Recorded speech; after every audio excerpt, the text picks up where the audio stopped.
Hey, look at that. We're live. There we Back go. to back weeks, Jack. Um, yeah, we're going to have a fun-filled conversation about our favorite superhero cartoons, everyone. Thanks for tuning in. Hope to bring back some nostalgia to your Saturday mornings, with your bowls of cereal and milk and, all that fun. Um, so, yeah, guys, how we doing? I guess I should give a better intro than that. This is Mike the Beast. We're back. We're doing our top 10 superhero cartoon shows. I'm joined by two very good friends of mine. Once again, we've got Chris. Chris, how's it going? It's going good, man. How are you? Living the dream. I heard somewhere when people say they're living the dream, they're actually like not having a good time. So are you okay? I'm actually really, miserable right now. No, I'm sorry, So man. those- You know what? those are- Let's do the thing that you love the most, which is comic books, pop culture, top 10 Popcorn. lists, popcorn, Huh. a dog. You might get a cat jumping. Oh, there's two cats in front of me. But yeah, I'm doing well, doing good. Excited to talk about this as we let people jump into the comments, the chats, and all that fun stuff. The video, they'd have to get into the video, the live video. They need to get into the video in order to comment and all that, interact, if you will. Yeah. And I'm also joined by Chinmo. Chinmo, how's it going, buddy? I'm living the dream. Oh boy. Okay, Chen. No, it has been a long week, but I'm happy to be here. I'm happy to talk superhero cartoons. We're doing this because X-Men 97 just premiered today, which is awesome, at 3 a.m. Thank you, Disney Plus. But I'm excited to talk superhero cartoons, and I'm seeing John Big Daddy Ross's comment, and I'm going to warn you, full warning. I am the only one that has seen all three lists. If you grew up in the late 80s, early 90s, you're going to love it. But no, there's a lot of good choices on these lists. Well, That that was was one good for last week. I That's forgot good. to put, and I think that was forgotten on the honor mentions. You're talking We about like- Seth Rogen, right? That's what you're talking about, Oh, CT God, I Jackson? forgot about that. Yeah. Okay. Dude, Christoph Waltz. Christoph Waltz is in that. That's true. Honestly, he killed it. Honestly, I'm actually not like I didn't grow up with the show or anything like that. I didn't hate that movie. It's not the best, but I didn't hate it. Honestly, I never saw it. It's not bad. Who was Kato? Was it pretty big, or was this someone's first role, or was it? What's his name? John. It's the same guy that plays Bruce Lee in Once Upon a Time in Hollywood. No way. No, it's No, different. no, it's not. I lied. That's a lie. Different guy. Yeah. What's his name? Here, hold on. Is it Mike? It was Something? I know this off the top of my head, I promise. What's going on, guy? Thanks for coming in, guy. Always appreciate having you here. And It was Jay Chow. Jay Chow. I almost said Mike Chow. Jay Chow. Not fake Chow. Anyway, guy, thanks for tuning in. Please, as always, you're always live in the chat. Keeping the chat going. Keep throwing questions at us. Keep us on our toes. Because I'm curious to see your thoughts on all of this. Awesome. Our chemist, thanks for tuning in. Appreciate it, buddy. Mike Moe. That's who played him in Once Upon a Time in Hollywood. That's what I'm thinking of. Yeah.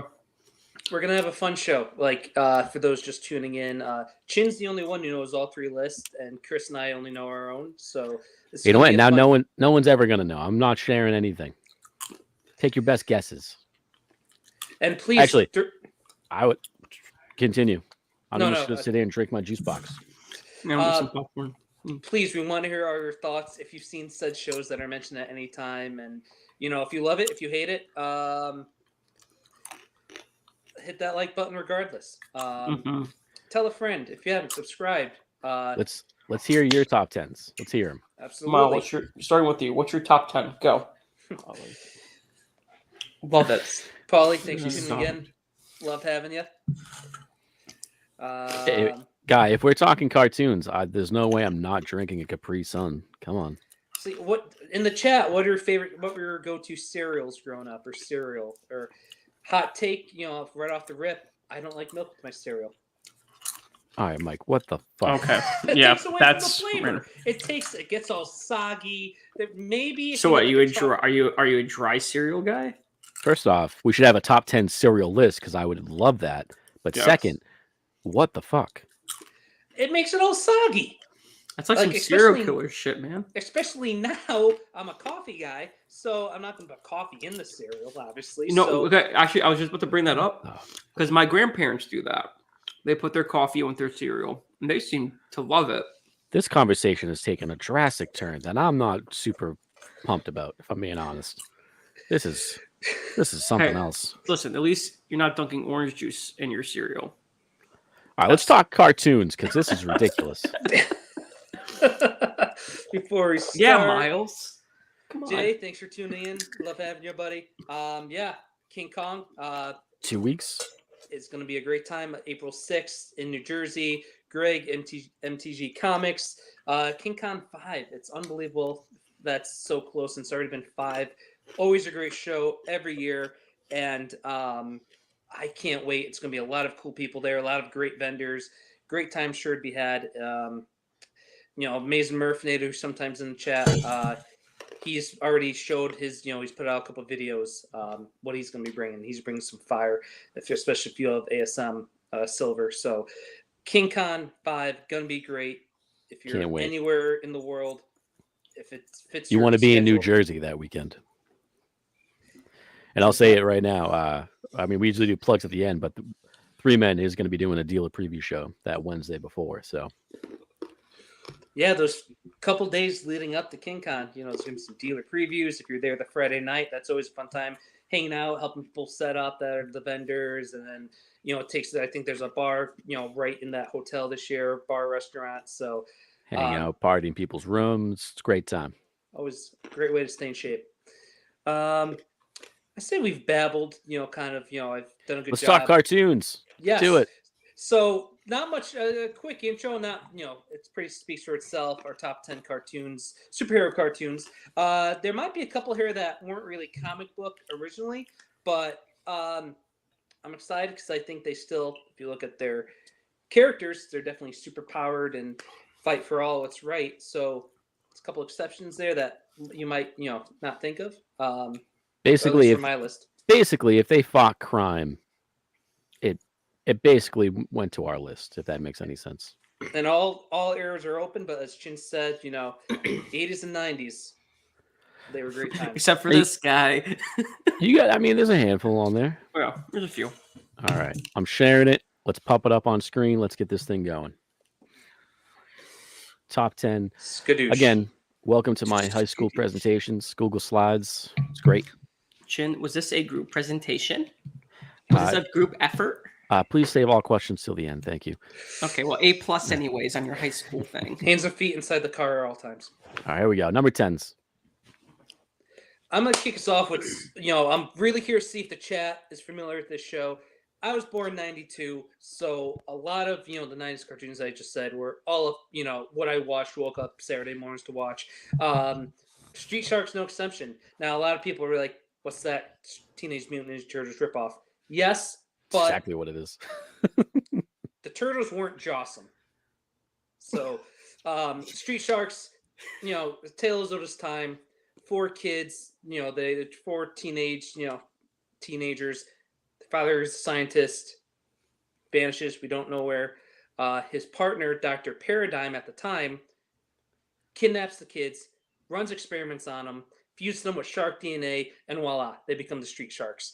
And eventually, Dr. Paradigm got a little too ahead of his, britches, and he ended up getting, in battle with the Street Sharks, got infused, and from Dr. Paradigm came Dr. Piranhadigm. And if you love fish name puns, this is the show for you. There was a lot of them. What was the orca? I forget the orca's name. He had a good one. I have that list. Killer something. Mike, look at you with notes. Came prepared. I came prepared for the Street Sharks. We had just this one though, guys. The rest of his other picks, though, no preparation. So I'll start with the main 4. The Sharks everyone came to see. You had Streaks, who was on the rollerblades. You had Ripster, who was the leader. Slamu and that was Jab. it. Slamu. Those are our 4 Street Sharks. And then the villains were, you had Slobster, you had Killamari, you had Slash, which was a swordfish, and a great theme song. This is 90s goodness right here. They bite, they fight, the Street Sharks. Available on Tubi and Peacock. And once again, they're awesome. I don't know who sold Street Sharks better, you or Vin Diesel, because you're killing it right now. Chin unlocked a great memory. He mentioned the toys, which not only did I have a handful of them growing up, they're re-releasing some of them, and Vin Diesel was in the original Street Shark Toys commercial. Yeah. It's on YouTube. We watched it before. Do yourself a favor. It's great. Him in his leather vest. Stone Cold Steve Austin style. But yeah, so that's my number 10, Street Sharks, starting off hot. Nice. Respected. Am I next? Is that what's happening? Yes. Yes. Well, I went with Harley Quinn, guys. I recently just started watching the show, and I'm completely in love with it. I love like the Poison Ivy and Harley Quinn love connection they got going on. I just love how Clayface is this like over the top thespian. I mean, he's an actor. Makes sense. Yeah, right. Like, and it's just I don't know. It's a great time. That's all I gotta say with Harley Quinn. It's a fun show.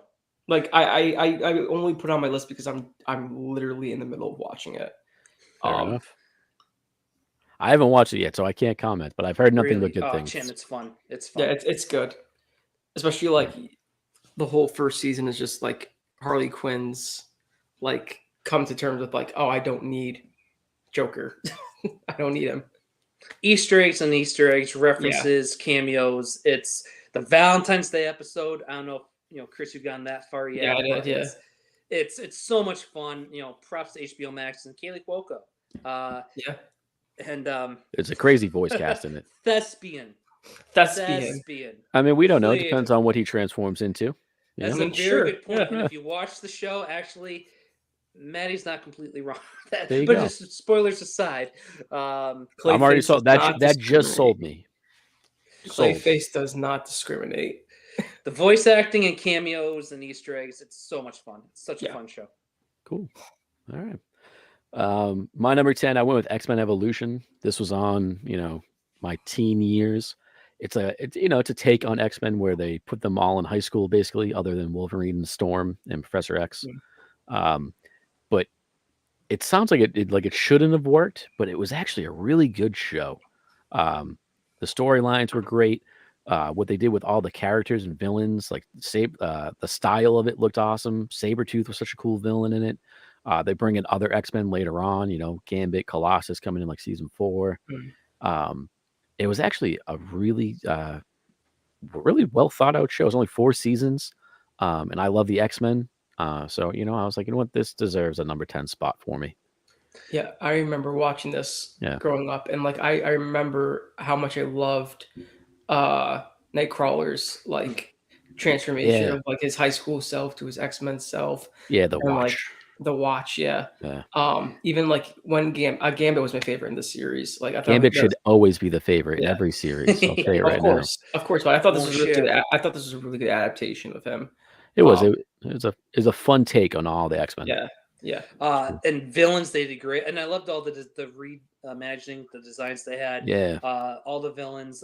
There was a special Juggernaut episode, which was really cool because that showed us like the Blob versus the Juggernaut. So did a really good job. They did a really awesome job. Just wait, Polly. Literally wait one more slide. They did an awesome job. And how do you follow X-Men? The animated series from the 90s, and this was a very, very great attempt at it. Yeah, I mean, it's no X-Men 90s animated series, but it's a solid show, and that's why I got my number 10. Yeah, approved. All right, number 9. I wonder what's going to be on here. Number 9. So I know Paulie mentioned Spawn, but Chris, start us off with yours. Yeah, I love Ben 10, the original series, because he is just a 10-year-old boy who found a alien watch that's able to scan DNA of any alien life form and turn into that alien, and he uses that to save the world. So if you haven't seen Ben 10, highly recommend it, especially just the original series, because it's got like all those Cartoon Network like tropes, and it's just got a good storyline to it, and it's also really relevant in today, just because there's been a huge debate for some weird reason on the internet if Ben 10 can beat Goku in a fight. I'm going to tell you right now, I've never watched Ben 10, and I've never really watched. I've only watched a little bit of Dragon Ball. The answer is Goku. Actually, here's the thing. Here's the thing, Jen. I'll tell you right now that that's wrong. Because with the Omnitrix, which is the watch on his arm, he is able to scan any alien life form that he interacts with. Yeah. Goku is a Saiyan. He is an alien. And all Goku's got to do is break that watch. Ben is fucked. Yeah, but you guys are you're spending too much time on this, because at the end of the day, Superman kills them both anyway, or beats them both. Yeah, but here's the thing: Superman's also an alien. Ben can scan him. But to Jim's point, he'll break the watch with strength, heat vision. But right. Carry on. But also, there is an alien that he has that's basically a Super Saiyan already, which is known as Alien X, which is just a galaxy. And the internet does all the calculations for me. I don't have to map all this shit out. Like, they say he's equivalent to like close to like a Super Saiyan god. So it'll be a tough fight. I'm just saying. But if you haven't seen Ben 10, I highly recommend it. It is a great Cartoon Network superhero show. Okay, solid pick. And I see Jay's comment, and I agree I agree with that. Just wait till the end of the list. Okay. My number 9, I went with the Spectacular Spider-Man. This came out, like, was it mid 2000s, early 2010s? It was in like this range of Marvel animation that the storyline knocked it out of the park. Yeah. This is such a good telling of Spider-Man, such good versions of all the villains. Like, I shouldn't have been watching cartoons when this came out, but I did, and I wasn't upset about it, because there's another one on this list that's very similar. You'll see later on. But this is such an amazing or spectacular version of Spider-Man. And if you like Spider-Man, do yourselves a favor, watch this. My apologies. Was this the one with Drake? Phil? I don't think so. It might have been. I'll tell you in 2 seconds. Yeah, it was either that one or the Ultimate Spider-Man. Yeah, I think that was this isn't him. This is someone else. Gotcha. But also, that's such a killer intro song. With like the whole spectacular. Yeah. Like, it's such a killer intro. Josh Keaton. Josh. Yeah. So with mine, as Jay and Paulie mentioned in the chat, Spawn, very, very underrated. I know I have it low, but I still think it's very underrated. It's funny because back when Best Buy has sold physical media, the first time I ever went when I was a kid, we picked this up, and I was like, I think 10 years old, so maybe a little too young, because this aired on, at the time, HBO, and then obviously they put it to physical media. A lot of things went over my head, and the violence is nuts in this show. Is that why you eat your cereal dry now, you crazy son of a bitch?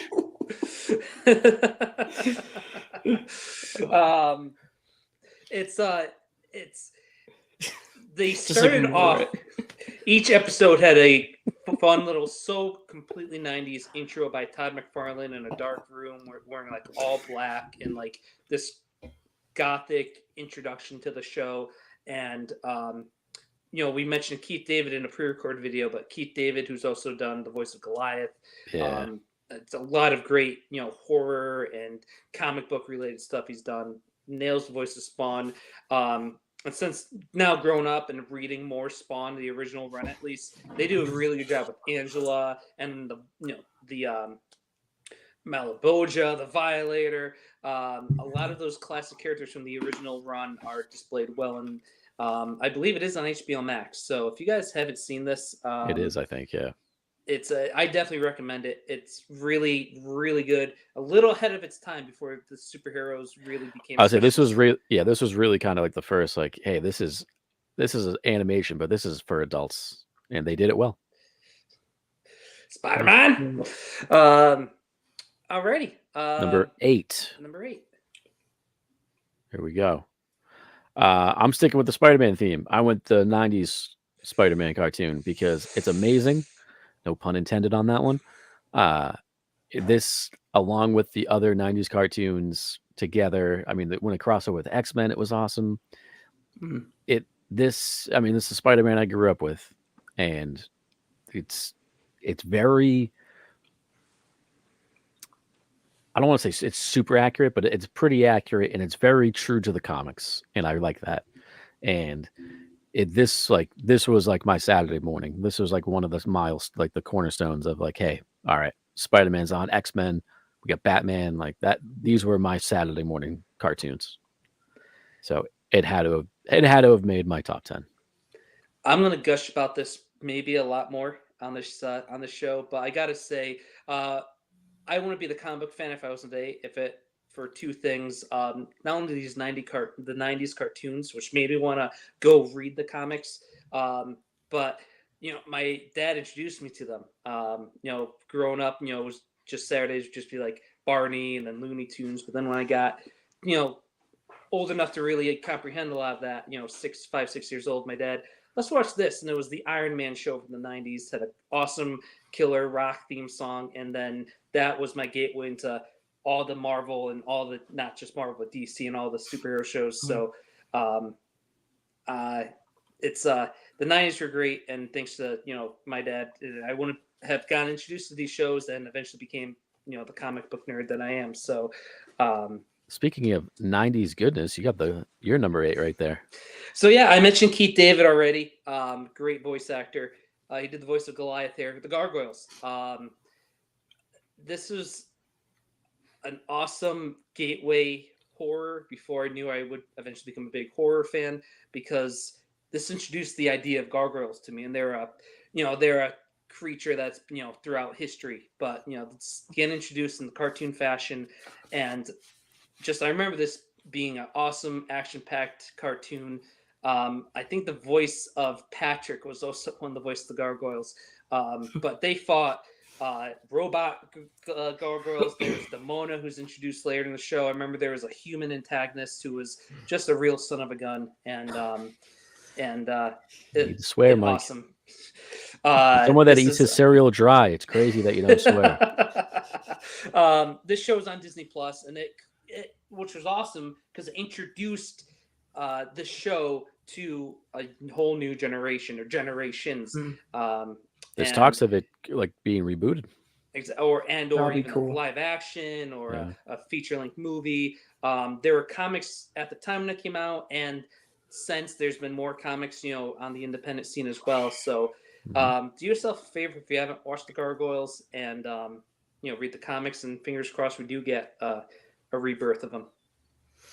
Well, yeah, I wanted to put this one on my list, Gargoyles, but I was very unsure because like when I remember watching as a kid, like I had very vague memories of thinking that it was actually a superhero show. Or I would say this is like just borderline superhero. It was borderline, right? Yeah. So like I was so on the edge of like, I don't think this should be on the list. And goes either way. Yeah, good guys fighting for what's right. Good versus evil. That's fair. That's fair. Speaking of that, I went with My Hero Academia. If you guys didn't watch our last video of our top 10 green skin characters, I talked about this a little bit, and I'll talk about it some more. If you like the idea of sorry, my dog is being very needy at the moment. If you like the idea of like watching,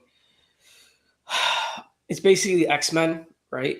But like you're watching these really young heroes, like freshmen in high school, become the greatest heroes of their time. Like you're literally following one student in particular become the best. Like literally, he's the greatest hero of all time. Guy. Not Guy. This is Deku. Damn. It's close. But I had to put on my list. Like when I think superheroes, especially from like all the shows I watch, like my hero is always in my head. It's a good superhero show. You guys need to watch it. Please watch it. Okay. That's it. Even Miles says watch it.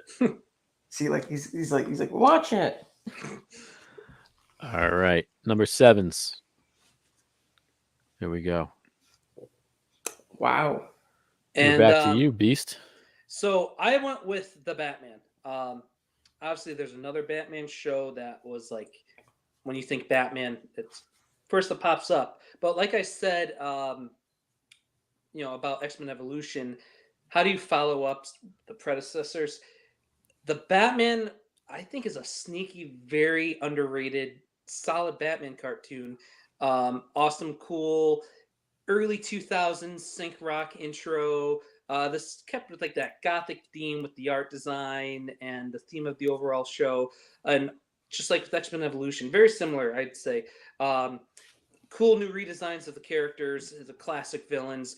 The name escapes me, but how do you follow Mark Hamill's Joker? The Joker in this show, I thought John DiMaggio. John DiMaggio. Yes. No, it's not John DiMaggio. It is. No. I thought in this one it was what's his name? Who did All right, you keep talking. I'll look it up. I'm going to Chin correct us as I. This show was fun though because the Joker is really cool. He had like an awesome, like almost like green dreadlock look to him, but still very terrifying in a completely different way as Mark Hamill's and past Jokers. You had, I believe Robert Englund was the Riddler. I could be wrong. Kevin Michael Richardson. Oh, that's right. Yep. You had an awesome. Tom Kenny. I love Solomon Grundy, and Solid there's an cast. awesome Solomon Grundy episode. There's a fun twist at the end of it with another iconic villain. But the Batman is on Max last time I checked, and once again underrated. So if you haven't checked it out, I definitely recommend it. Chris, before we go to yours, Megan, thanks for tuning in. Appreciate having you. And Spider-Man. Your prize from the Star Wars episode is potentially going to be in. We have it. We were just talking about it. I'm dropping it off to them soon because I never got your address or anything. So you'll have it soon. Thanks for tuning in, Megan. Chris. Excellent. Yeah, I went with Invincible. It's a show where it's like, it's a what if Superman went bad type show, right? Gotta read the comics. You like the show? Read the comics. Yeah, as these guys know, I'm not a big comic book reader. I slack on that a lot. But damn, I love me a good TV show. Invincible is great. Especially because like it's Superman versus Superman style near like the end of season 1. Animation is great. The gore, it sometimes gets over the top. If you want to try to get into seeing The Boys, this is a good easy step into that. The only reason this show didn't make my list is because it's still going. Other than that, it would be on this list. That's fair. I mean, I just watched the recent episode yesterday, and it's fucking good. It's a great show. Amazing. It's a property I haven't delved into either the comics or the show. It's on my ever-growing list to watch and to read. It's so good. I hear nothing but good things about this, and the fact that it's still going says a lot. And sorry if you mentioned it already, Chris, but it's Robert Kirkman who created The Walking Dead. Another project he did. Well, I mean, hey, dude, Steven Yeun is Invincible. All right, my number 7, Batman Beyond, the real follow-up to Batman the Animated Series. Takes place in the future, Neo Gotham, Will Friedle, Terry McGinnis taking over the Batmantle. It's such a cool twist on the Batman lore. especially with the old Bruce Wayne. Also Adam West, which is great. Not Adam West. I'm sorry. Just Kevin Conroy. Yeah, Kevin Conroy, the Batman, in my opinion. But this was such a good show, such a cool take, and then eventually, you see like the future Justice League and stuff like that. But the style of the show, and it just looks so cool. It's very, very Blade Runner-esque almost, stylish. I would love to see a live action this like Blade Runner style. Would be amazing. And then you get cool new villains, Ink and stuff like that. There's a lot of cool villains up there. Shriek, I think, is one of them. But yeah, this was in my opinion, a very great follow-up to arguably the greatest, not even just superhero cartoon, but the greatest cartoon ever. So, yeah, you nailed that pretty well. Because I'm a Batman guy, this never, not to say it wasn't good, but I always just like, but I want Bruce Wayne, I want Batman. But that's when I was younger, and I had been meaning to give this a proper watch growing up. You mean back when you ate cereal with milk? Without milk. So listen, I bet you he eats cornflakes, Chen. He's a dry cornflake kind of guy. Cornflakes all day. It's never going away. I will never forget this. Okay, number 6. Yeah. Is it my turn? It's your turn. Before we start, I want to make a quick shout out. I'm done. Ian, thanks for tuning in. I'm about to put the link in the chat, but Ian's a very good friend of mine, very talented chef, and he started a side hustle of making cookies, Meech's Treats. I've had them; they're delicious. This is a free ad because he's one of my very good friends, and I had to give him a shout out here. He ships anywhere in the fine United States.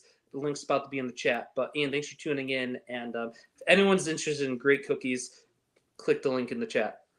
Continue. With milk. Excellent. With milk. With milk. I'm gonna Mickey's Magic. Just wait. I'm gonna tell you right now. It's coming. It's happening. All right, Chris. Let's hear it. Number 6. Yeah. I had to go with the Turtles from 2003. This was my Saturday cartoon. I remember waking up every morning with my full bowl of cereal milk to literally watch these guys kick ass against Shredder. Like, it was dark. It was gritty for a Turtles show. Yeah. And like, man, I'll be honest, I really liked how they drew April in this series. But like, yeah, everything about this is great. It had to be on the list. This is a great version of the Turtles.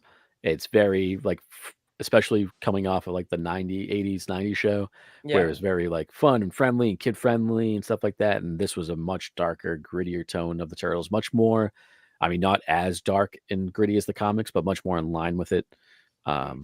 It very accurate, and it's an amazing Turtle show. I agree with you. Do you know why? Like, it's hard. I assume it's just copyrights of the show. Like, I can never find this anywhere. I think it's one of those things. Which it might be on Paramount Plus.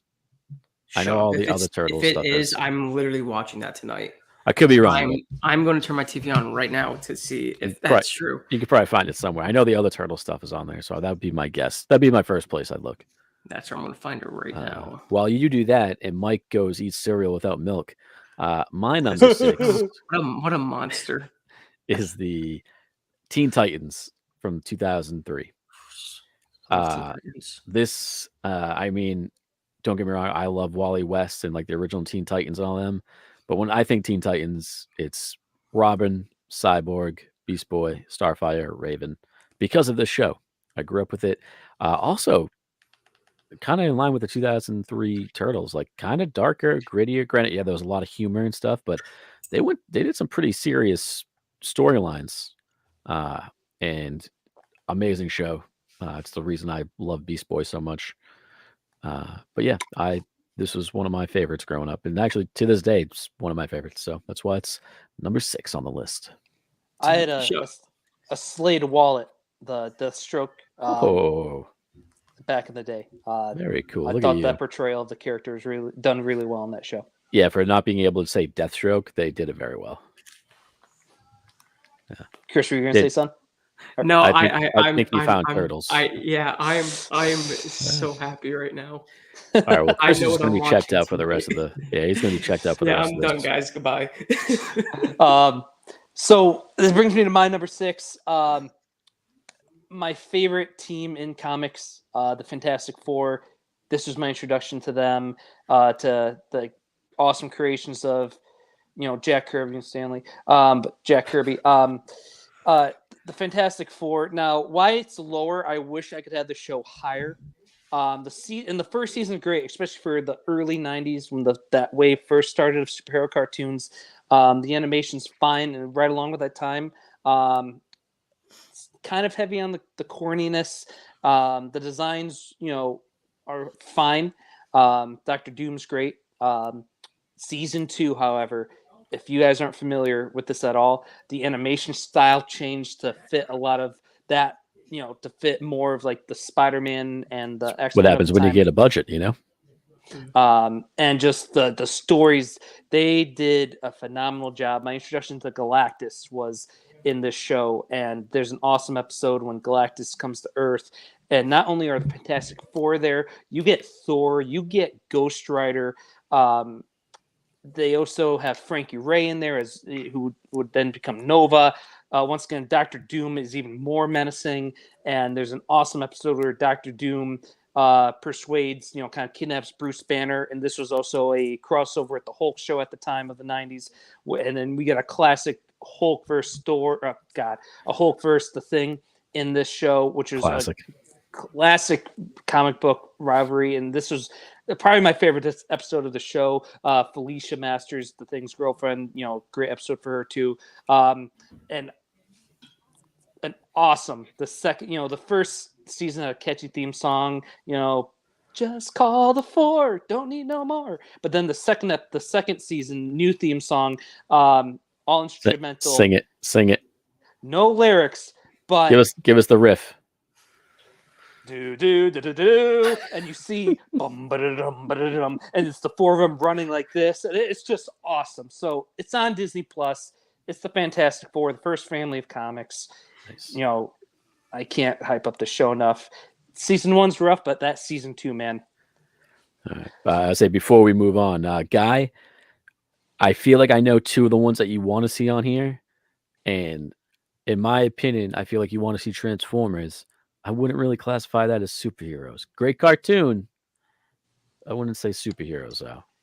And I have a feeling the other one might be He-Man, which probably could be considered. Might be on the borderline, but slightly before my time. So that kind of did come to a vote. The 2002 He-Man, which is my first introduction to He-Man, I pitched that to these 2. We said it was borderline, but we have another idea for a future episode with cartoons. So this won't be the last time. Cartoons. Yeah. And before we go, I'll Megan, I love it all except, and I will have an asterisk to this, except Reed Richards. Pedro Pascal is a phenomenal actor and everything he does. I've been proven wrong before. I hope I am again. As you can, if you didn't tell, the Fantastic Four is, means a lot to me. But I thought the Quinn, I forgot his first name from who was Joseph. Eddie in Stranger Things. Joseph Quinn. I think he's gonna light up that role. Vanessa Kirby's been great in the Mission Impossible movies. I know she's been in other things, and just finishing season 2 of The Bear not too long ago. I can't wait to see Ivan Moss, cousin. Yeah, cousin. I can't wait to see him as the Thing, my favorite, character. So, I love it. I will never judge anything before I watch it, but the casting has me excited, so I'm excited for it. And Guy, you're not wrong about that. I guess that's fair. At least I eat my cereal with milk. Jesus. All right, listen, number 5. Man, you told us soggy. It's going to be. Who cares? It's soggy. Oh, it's serial killer-esque level. How slow do you eat, man? Jeez. I savor the crunch. That's fair. All right. Oh, I like that. More Metallica. I like that. My number 5 is Avengers: Earth's Mightiest Heroes. This kind of falls in line with that spectacular Spider-Man pick I had. If you have not watched this cartoon, I think it's only 2 seasons, somewhere around there. But yeah, it's short. This is like what the movies should have been, or should be now, I should say. It seemed like the first season kind of, you kind of see it's kind of very parallel to the MCU at that point. But then they go much more comic booky, which is awesome. But then they just dive, so, like, you get the Fantastic Four in there, you get Spider-Man pops in. So many awesome storylines. I mean, Galactus is a big bad guy. The villains are great. Kang, right? Kang, the big overall story in season 1 is incredible. Like, this is what if the movies even did like half of this, the MCU would not be in the predicament it's in right now. Awesome theme song. Great theme song as well. But yeah, this is especially if you have kids and you want to show them like an introduction to like superheroes, like Avengers, show them this cartoon. So that's my number 5. Heck yeah. If you guys didn't know, all-time favorite superhero, Superman. This was my introduction to him, and that just that fits in that 90s awesomeness of superhero cartoons. Why it's such a great interpretation of not only the character Superman, introduced you to his morals of both Clark and Superman, the chemistry, the dynamic between him and Lois Lane, working with Daily Planet, with Perry White and Jimmy Olsen. But I've said it multiple times, I'm a villains guy. And this Lex Luthor, played by the great Krusty Krab himself, Clancy Brown, amongst other roles he's done, he's my Lex Luthor. Still Michael Rosenbaum, but he's right there. Fair, very fair. You had Ian McDonald as Metallo. You had, correct me if I'm wrong, I think Gilbert Godfrey as Mixus Pidlick. Michael Ironside as Darkseid. You had Lobo. You had great and awesome, creepy, almost like a nod to Hal from Space Odyssey. Brainiac. The Brainiac in the show is terrifying. This show did such a great job, and really is, a big, reason why I'm such a big Superman fan. And this was the first spinoff to the Diniverse, Batman the Animated Series, and which would lead into another show we might be talking about later. But we're gonna be talking about all of them later. If you want to, and this is a show, it's on Max. At least the last time I checked. I believe it is still. Yeah. If you want to introduce people to Superman in an awesome half-hour window, start this show. It handles the origin, as a 3-parter so well. I love this show. Yeah. Oh no, Guy Forge is calling me. You guys keep going. But Guy, I see your comment, man, and I'm not saying they're not heroes. I just don't know if they fit the title of superheroes. I'm gonna mute myself and take this call. Go, Chris. Go. Boy. Well, I mean, it's gonna be short because Chin already talked about this. I went with Teen Titans for number 5. I loved every aspect of this series, mostly because of when they had their like short little like arcs, especially like Robin dealing with like the fact that he was seeing Slade, Beast Boy dealing with Tara's death and everything, and like even like Raven with her own father. Like those like little arcs, big. I want to assume a lot of those are big things in the comic book world. But like for me, I'm like, oh, these are quick, but they hit home. They hit hard. Like they're hitting home runs in these like 2-3 episode arcs. And I just love the voice acting cast. Like every single one was so good. Yeah, that's it. Solid. I'm sorry. Guy Forge is yelling at me because I didn't go up in the 80s. All right, number 4. Let's hop into it. Number 4. There we go. Nice. Whose turn is it? My turn? I believe it's mine. All right, you go for it because I love this show. I've already talked about it, so you talk about it. We already talked about this. Yeah, I mean, like this is my Batman. This is my Batman. I there is another one I did put on this list, I think. But yeah, dude, it's edgy, it's dark, right? And I love that shit. Also, like, dude, what got me in the beginning was like just the relationship and like the mentorship that Bruce Wayne gave to Terry McGinnis. It's like, so cool. It's so good. It's very so cool. I just want the world to give me what I want, and that is a live adaptation with Michael Keaton being the old Bruce Wayne. Bring it. And like just fucking do it. I want a Chris Nolan Blade Runner style live action Batman Beyond. And that would be so fucking cool. Who would you cast as your Batman Beyond? Quick. We just said it. Michael Keaton. No, as your Batman. No. As like our Batman. Like as our Terry McGinnis. Terry McGinnis. That's tough. That is tough. I'll tell you right now, I want Will Friedle in there somewhere, not as Terry McGinnis, but I'd like to see him as a cameo. And honestly, it'd probably be one of these. Honestly, I know he doesn't really do superheroes, but get Chalamet in there, man. Dude, that's what I was just thinking. Yeah, kind of looks like him a little bit. And he said he would only do a superhero movie depending on the script. You get that with Nolan, that could be it.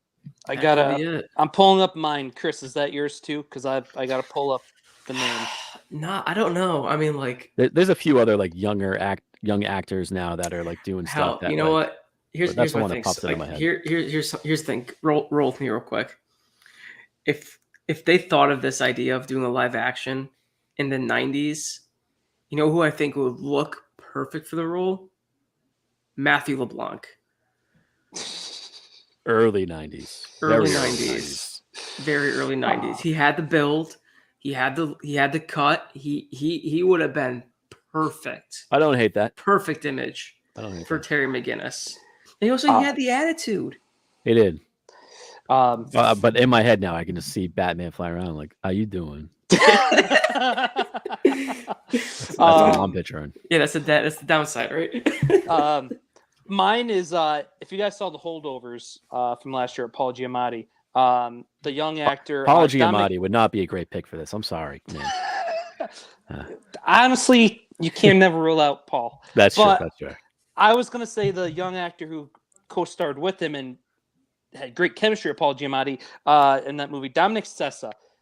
Once again, we talk about the next waiver for a lot of these younger superheroes. We're gonna have a Teen Titans movie that's allegedly being written right now. I think that, he solidified himself to be considered for a lot of these roles. So that's my take. Dominic Sessa. And if you haven't seen The Holdovers, great film. Fair. And before I move on to my number 4 pick, Mickey's Magic. We kind of went with basically superheroes. Like, are they fighting crime? Like, for Guy Forge's point about Transformers. Transformers are definitely heroes, but they're fighting Decepticons. They're not really, fighting the streets for crime or stuff like that. So that's kind of how we went, and then we kind of just judge it. Like we said, Gargoyles kind of went borderline. Yeah. I would say Goku though. I would say that because like I don't know it enough to make that call. So here's the thing. So like even though Goku's like main and only goal that he wants to do is just to fight people that's stronger than him. But like at the end of the day, he mentioned it a couple times that without Earth, he wouldn't have that possibility. Like it's like any strong villain that comes to Earth, like it gives him that motive, like, oh, I need to protect this place, so I have to beat the stronger guy. I'll give you that then. I'll give you that. So I think that counts.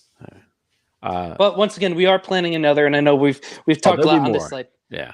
But yeah, another video, and then you never know what's going to show up later in this one. Yeah, the rivalry continues between Guy and Chin. Sorry, man.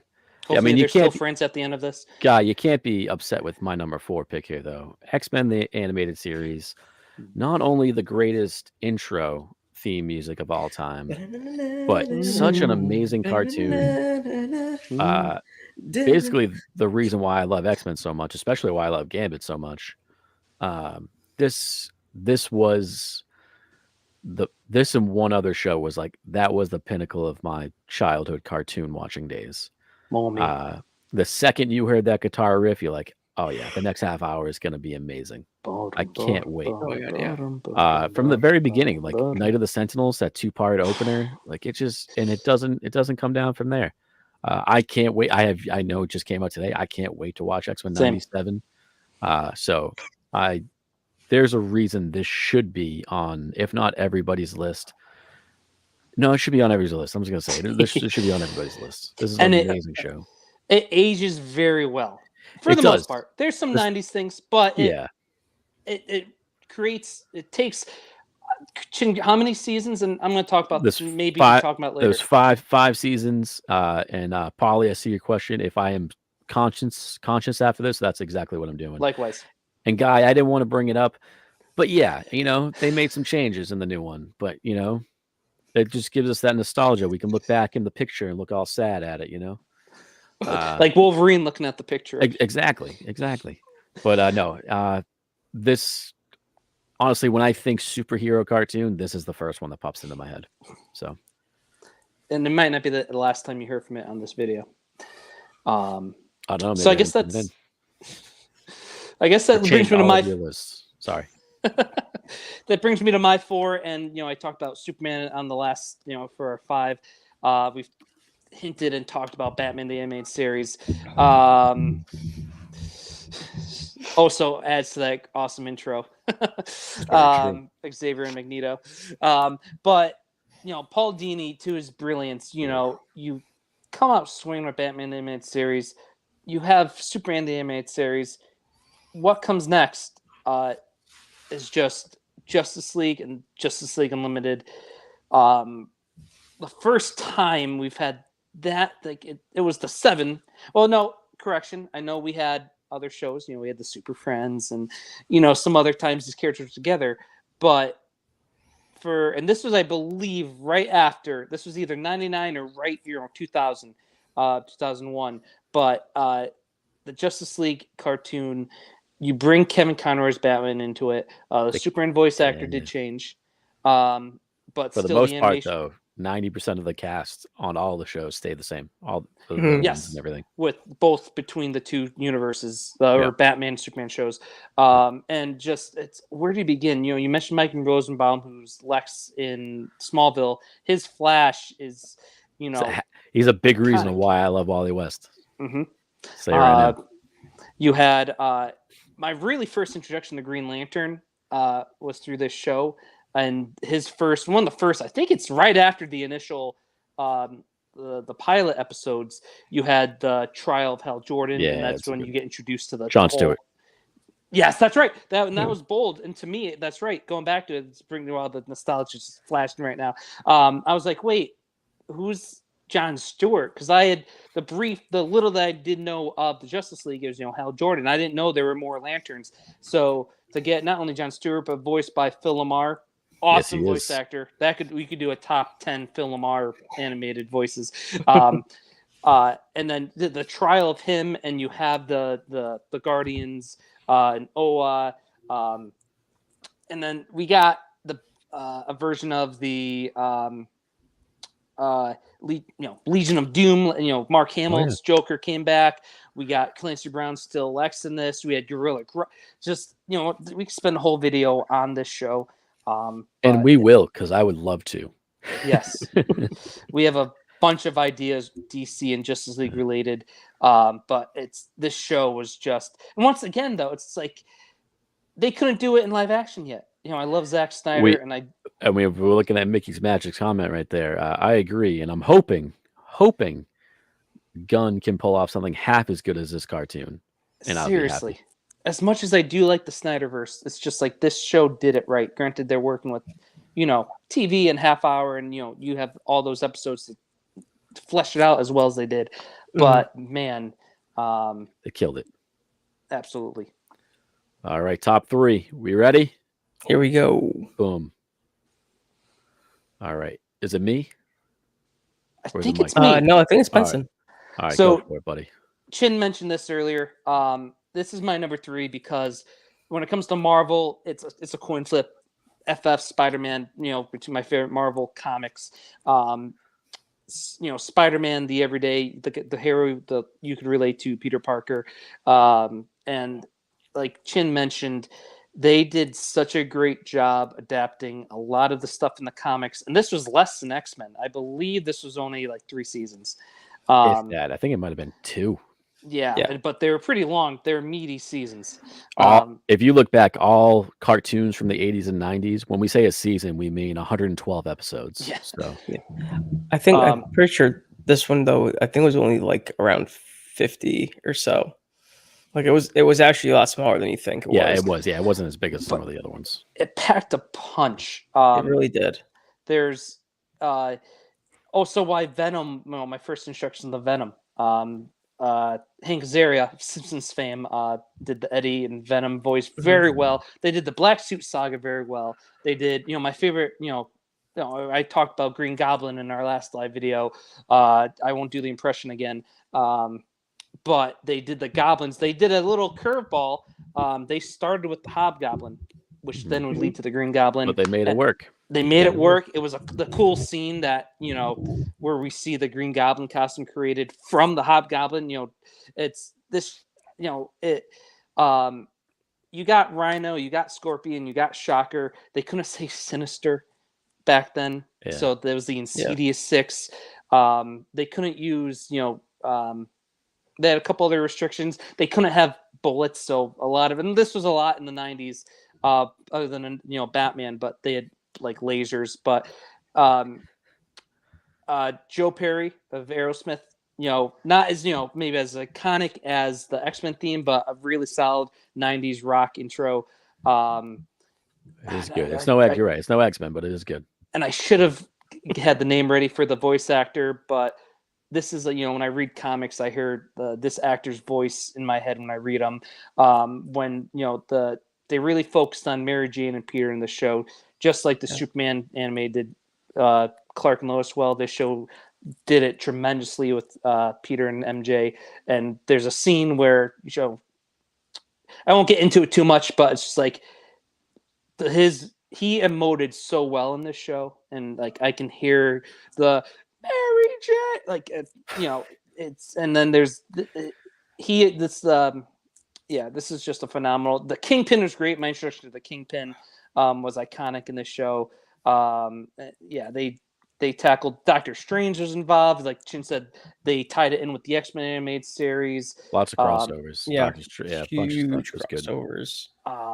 You had Captain America, and it was just so good. This is, they tried a lot of stuff ahead of its time. They tried using 3D, and because of budget, there's a lot of episodes that would show like shots of other episodes in between. Like if you watch the show, if you've seen it, you kind of get what I'm saying, but they'd be like, wait, that same exact scene shot was used in another episode, but it's still phenomenal and amazing. Great pick. Another great pick I love here, Chris. Yeah. So when I was picking at least around my top 3, I really thought back on like what superpowers I wanted when I was a kid and where those led from. And Static Shock is such a core memory for me. Flying around on a sword cap. Love it. Oh my God, dude. Like I can't explain it. Like it was also around the same time, it was another Saturday cartoon. It came on like after like 2 other, like it was Teenage Mutant Ninja Turtles and then something else in between, and then there was Static Shock right after on the Zeta WB Project. Kids. Yes, WB Kids. Maybe, yeah, WB Kids. It was on that. That's how I got introduced to it. Dude, guys, yeah, it's such a great crosses over with Justice League too. Yep, it does. Yeah. And I remember. This was like the height of like the Lakers in the 90s. So I remember like the little like commercials between like the show would be like Static Shock and Static Shack. And like, I remember that was this was a fun show. Great pick, Mike. Good Mike, Chris. Great. That was great Chris. Pick. Great pick. Thank you. My number 3, the second I was told Turtles were allowed on this list, I had to do some hard thinking. And I grew up with the 80s and 90s cartoon and has a special place in my heart, and I still love it. But I talked about this recently on another show. The best version of Turtles done in animation, or honestly in almost any version, period, is the 2012 cartoon from Nickelodeon. It is, if you are a Turtles fan, this is pinnacle Turtles. This is what you want your Turtles to be. It's incredible. So, I know Guy's still upset. Sorry, Guy. And John, yeah, I don't think it's a little before our time. I'm sorry. Great show. Iconic. I've watched I've watched it. Awesome, iconic theme song. Yeah. And then they're releasing all of the Raimi ones? Yeah, Raimi and Garfield. Garfield. Yeah. Oh, awesome. All the Spideys. Starting April 15th, will be Spider-Man 1 in theaters. Very cool. But yeah, I've talked about Turtles enough. Watch this version. It's the best version. I mean, Chris, when you're done with rewatching your favorite, watch this one and you'll be like, hey, I have a new favorite. That's fair. Yeah. That's awesome. I still can't believe they're doing all this. That's awesome.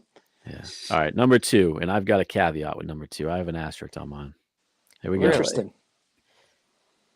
It's funny because Back Issue Polly just talked about this. Take it away, Chris. Yeah, dude. Danny Phantom. It was tough not to put it number 1. This is my favorite Butch Hartman TV show that he's done. Dude, I always wanted ghost powers. I always wanted ghost powers. It was short-lived. It was definitely a had to be there for the time show, to really appreciate the growth of what Nickelodeon was doing, and it could have stayed longer. It should have. If only if there was one other series. Thank you. I like you too, man. If there was only one other show that wasn't on Nickelodeon at the time, it would have had a longer run. But Avatar: The Last Airbender took its spot, which for a reason. I don't hate. I don't hate that either. Yeah, I will say though, also an amazing theme song for this. Gotta catch them all because he's Danny Phantom. Gotta catch them all. Did you guys ever hear the story of how the show came to be? Someone had a dream about a ghost. No, Butch Hartman was he said he was just kind of shooting the shit with his mom or a bunch of buddies and just being kind of coming with ideas or thinking of just some random stuff oh yeah, a kid that has ghost powers, cool, great, yeah, that sounds awesome.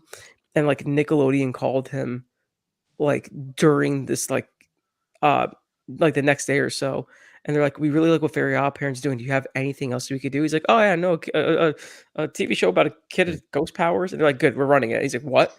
Now he had an offhand joke to friends, and next thing you know, I got a TV show. Yeah, that's funny. Literally what happened. And he's like, oh, now we have to write up the screenplays and write up the comic strips, and now we also have to make, because they really want to market this show as the next toy line for Nickelodeon or whatever, without even knowing what it's going to look like or what it was going to be. This was in the early 2000s where all that weird stuff on Nickelodeon was going on, where they're just marketing for whatever. So he even had to come up with a toy book, a script of the book for the toys, a whole book of just the toy line. But then since Avatar took it over, all that stuff just got swiped. Yeah. It's a shame. I can't be super upset though, because I love Avatar. So, dude, you know what? I'm so glad they're coming out with the creators are doing another Avatar line. They're doing a movie, which we'll talk about that. No, that's a whole. Yeah, they're doing a movie, but they're doing. They're also in the process of making another Avatar, multiple the next movies. Generation. Is it multiple movies? I think it's multiple movies. Because I swear I thought I heard them saying they're doing another Legend of Korra branch. Oh, that'd be cool. I'd be down for that. Yeah. But, talking about actual legends in animation, my number 2 pick, I'm gonna put my asterisk in there. This is the greatest animated show ever. This is so the reason this is not my number 1 is because I was really thinking about it, and I went with my favorite, I guess you could say, for my number 1. But this Batman the Animated Series is the greatest animated show. the fact, just the style alone, that's enough to put it here. But that combined with amazing stories, an amazing voice cast, you get all these like the newer villains, Paul Dini at his finest, Bruce Timm style. This, I mean, I still watch it all the time. Like every Christmas, I'm watching Christmas with the Joker. This is such an amazing show. So well done. It's so true to Batman and the villains, and it's just so incredible. The fact that like just the animation style, the fact like they drew on black paper and not white paper, it's so cool, and it gives it that amazing look and feel to it. Again, awesome, like no words in the theme, but like as soon as you hear that, you're like, oh, okay, Danny Elfman's doing something crazy right now. Like, and this is the greatest animated show, especially greatest animated superhero show. And I absolutely love the show. And that's all I'm going to say. I can't wait to see. I am like Zach Galifianakis and like math and like trying to figure out what your number one is right now. Oh, you'll see. It's actually not that far off from this. You'll see. Christmas with the Joker. I watch it every Christmas. I think I know what yours is. But kind of like Chinmo already mentioned a couple slides before, X-Men the Animated Series, pretty much everything he said. So, growing up, obviously, this was, if you're at, probably still my top 3 favorite Marvel good guys. It's The Thing, Spider-Man, Wolverine, all because of these 90s cartoons. And just the Night of the Sentinels. So they did the Sentinels. They did Magneto throughout the series. They did Sinister throughout the series. They did Apocalypse throughout the series. They did Bishop. They nailed the Brotherhood of Evil Mutants. Sauron, which I'm a dinosaur guy. So like when I first saw Sauron, I'm like, there's a dinosaur mutant? That's awesome. I thought he was supposed to have the one ring. What's happening? That's literally what I thought. And then you get a cool, like, badass, Omega Red, which is like the Russian version of Captain America, the Super Soldier Serum. And, I love my favorite sea animals like octopus and squid. So all his nicknames are like, tin squid and all that. And then you had Alpha Flight. You had Easter eggs of Deadpool. Fan favorite created in the show, Morph. And heck, one of the reasons why I went with Mike the Beast, other than that was my cross country nickname in high school, the Beast in this show was iconic for me. Always preferred not to. He was very intellectual, avoided violence when he could. And the fact that you used to be covered in blue fur, it was a big thing of it, I believe. We'll go there another video. You had and I said it aged pretty well. One of the 90s, like you look back at it and there's the Night of the Sentinels where it's like the Sentinels trying to apprehend Cyclops and he goes like, sure, not. Remember when people used to say like not in the 90s? So but this show did for 5 seasons. You had the Mojoverse, you had the Warlock in the X-Men universe, and what was that disease called? The Technovirus. They did pretty much every iconic X-Men storyline. God Loves Man Kills. They did the version of that. Every X-Men villain, and that's why it's my number 2 because of reasons, but it's 90s goodness. There's a reason why we're getting an X-Men 97. I'm a little behind on the chat. Let's see. Oh, guys, comment. I love guys' comment. Yeah. That's how serial killers are made. Literally, serial killer. Jeez. All right. Number 1. Are we ready for these? Number 1? I am. Was there... did you have I'm curious. Did you make an honorable mentions for this, Chin? I definitely did not. Because we pretty much covered all. Now we had a lot of them, and I've had quite a week, and I barely was able to make this. So no, but I totally understand. I forgot to ask you before. I did not, live. But we could talk about them. Yeah. Okay. Well, sorry, Comic CT. How old do you think I actually am? I'm now curious. All right, here we go. You ready? Number 1s. I knew it. Ooh. Yep. Wow. All right. Is it my turn? Am I 1? I think you are 1. Okay. So yes, Batman the Animated Series is the greatest superhero animated show, but the Justice League cartoon into Justice League Unlimited, the fact that they took Batman the animated series, they took Superman the animated series, and then they combined it with the rest of the DC universe. And you have Paul Dini back, you have these amazing comic writers back, and the way it expands on, the first 2 seasons are just, for the most part, the main 7 of the show. You get Aquaman and they Metamorpho, some other ones, and then Unlimited, it really kind of opens it up to basically every hero you can think of, kind of thing. I figured, guy. Sorry, man. But sorry, I love this cartoon. I still watch it all the time. It is the way you combine the two amazing shows from Batman and Superman, put it together with more. You keep up amazing writing. The overall stories that they keep going with, especially in the later seasons, it's my favorite. Batman is the best. This is my favorite, and I love it. Yeah. Very well said. Thank you. All right, let's end it. Let's just. I went off. Let's just end this. All right.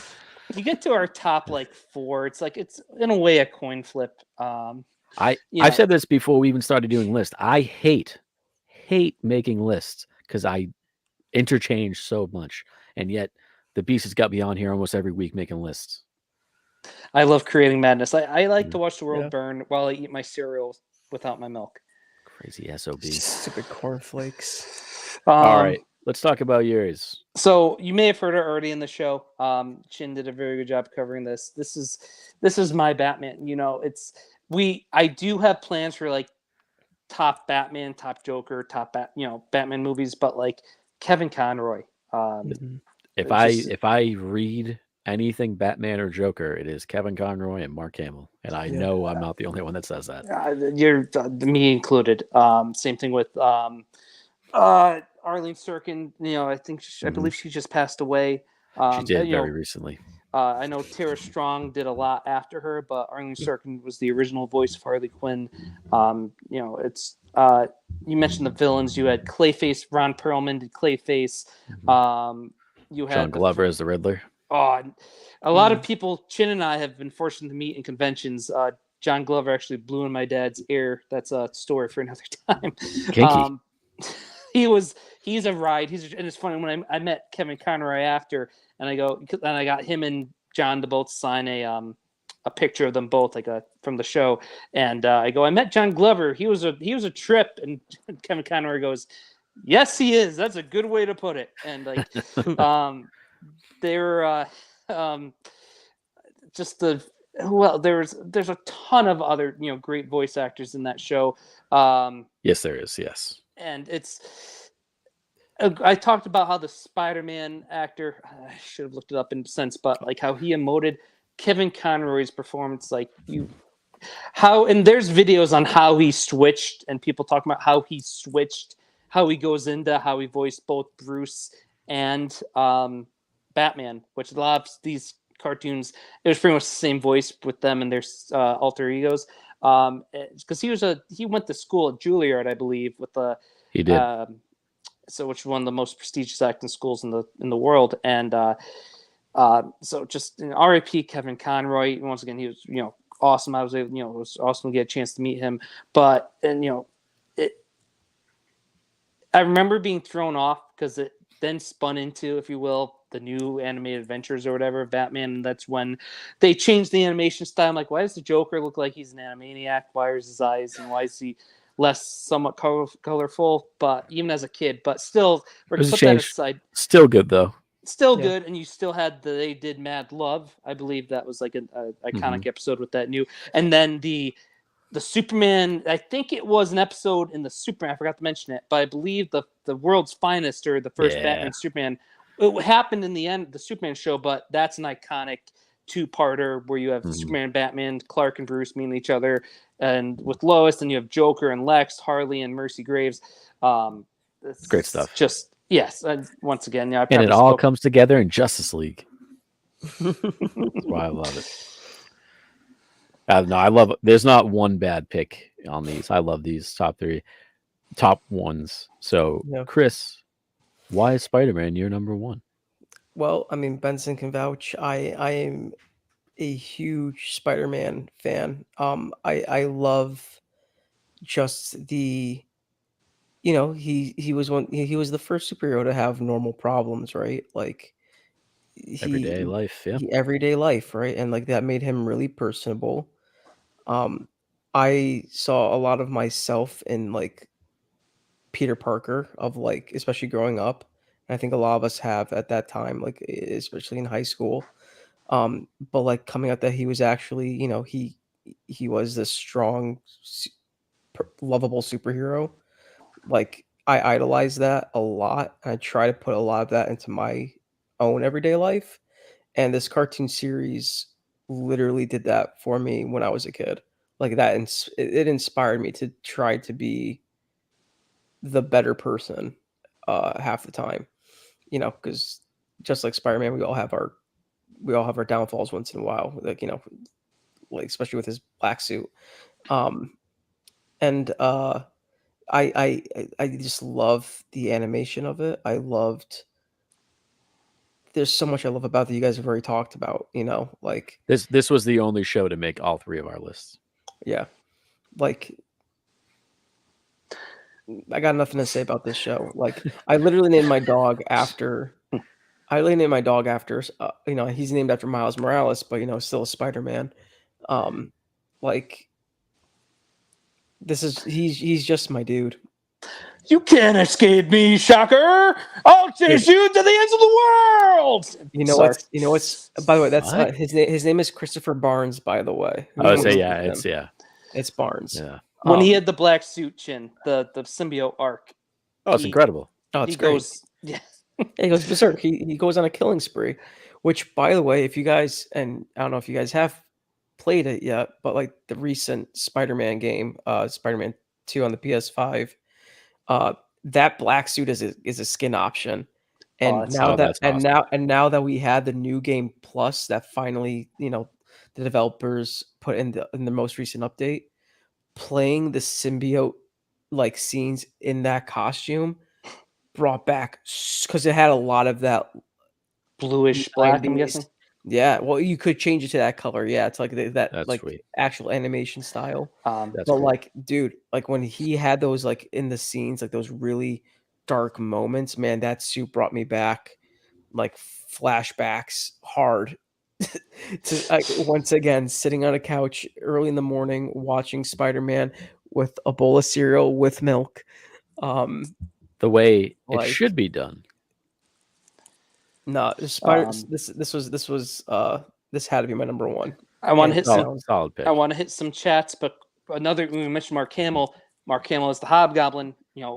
I don't want to say he's just as you could arguably say that's tough, just as good as Joker, but in a limited role, obviously. But he, there's some great lines he has as the Hobgoblin. Going back to Batman, though, one of the funniest moments in that show for me is from Almost Got Him. Yeah, that's like the best episode of the show. It's when they're all telling their stories how they almost got Batman, and Killer Croc is like, with a rock. And then it pans to Ivy, Two-Face, and Joker, just like each of their facial expressions are just hilarious. It's great. I really don't know if you're not wrong. He is an American hero. Is he an American superhero? We don't know. According to us, he didn't make the list. I'm sorry, guys. We're gonna get into honorable mentions. We could throw out a couple in a little bit. Sean, I was the voice of reason. I had it as my number 9, and that makes my list the best. Sure, but yeah, Gargoyles was represented. Mad Love was done very well. Great. Yeah. Want to rev up your Harley? Voltron, great, but it was a little before my time. And that was another, granted, I'm the oldest one here at 84, but and I'm the youngest at 27. I did propose the because I was more familiar, because of the 2002 He-Man, but we are planning another cartoon-based list. There'll be more, and I'm saying And again, this is like a top 10, but it's a personal top 10. Yes. Everybody's got different opinions. And like our top, there were so many. There were, even though, what was it? Spider-Man was the only one in all 3 lists, but like from our like top 4 to 1, there, you can flip a coin, and I'm okay with that being my number 1. Some others, I'm going to throw out, I kind of alluded to some of them, but just sticking with the 90s Marvel shows, the Iron Man show, the Incredible Hulk. I'm just trying to think. The Tick. I was going to say the Tick was my probably like number 11 or 12. Space Ghost. Yeah. Space Ghost. Harvey Birdman. Freakazoid. I vaguely remember Freakazoid, if you consider him a superhero.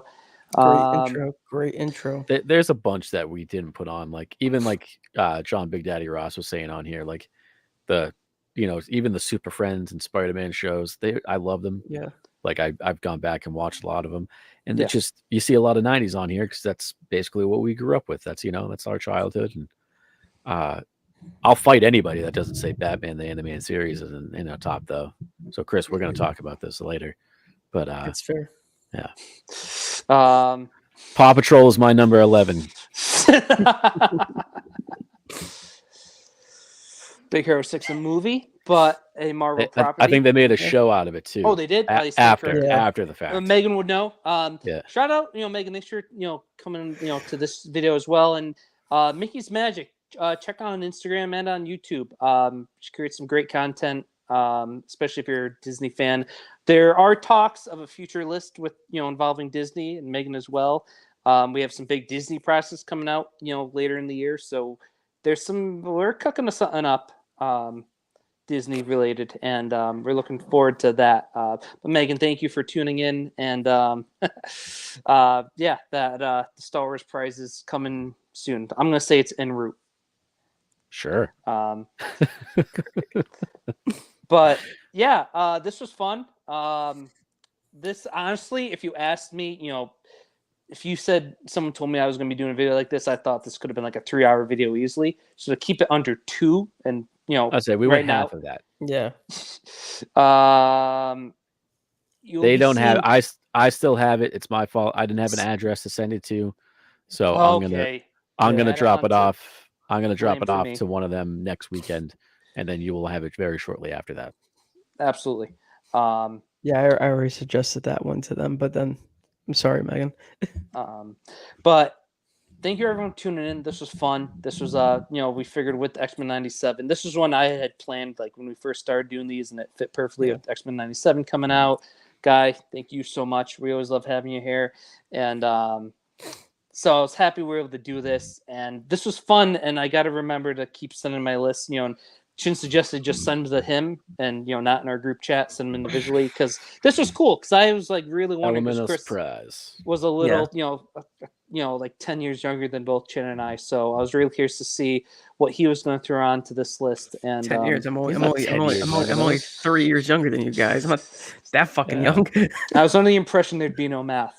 I look 84, but I'm not actually 84. Listen, Aileen tells me all the time I'm definitely a 68-year-old man if I tried. But I forgot. But yeah, it was fun. The surprises. Chin threw me for a loop, like what his number 1 would be. But knowing him and knowing like what he's been kind of doing at the conventions the last couple of years, I'm like, oh yeah, duh. I thought of it, right before we showed it. So signed, baby. Chin's been doing he's got a lot of the cast members signing the comic book version of that book. But this was fun. We have we just pre-recorded a top 5 sci-fi non-franchise movies. That was fun. So that will be coming up soon. There is a review that Chris and I did of the movie Lisa Frankenstein that I'm saving to put out when we need content when we can't meet for a live video soon, though, because I know it's probably just hitting video and streaming and all that. We have a bunch of other plans in the works. Like we said, we're working on a Disney one that's gonna be fun later in the year. We want to do comic book movie franchises, once Deadpool 3 comes out this summer. We got Joker coming out, so I've had some lots of fun stuff. Yeah, sorry, I'm rambling.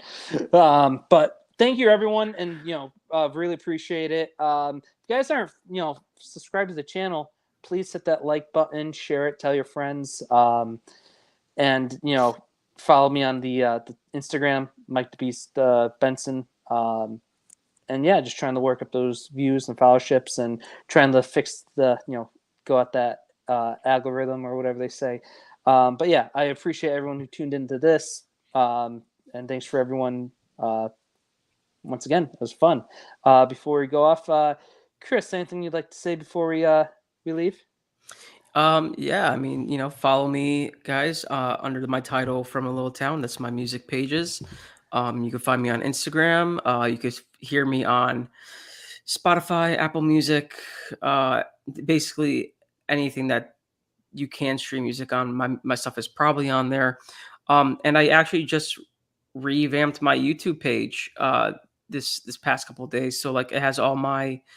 If you guys are on YouTube, I'll send Benson a link to you guys could go to my link tree and go to all my stuff and please listen. And I got a project coming out hopefully by the end of this year by the title from a little town. That's what it is. That's me.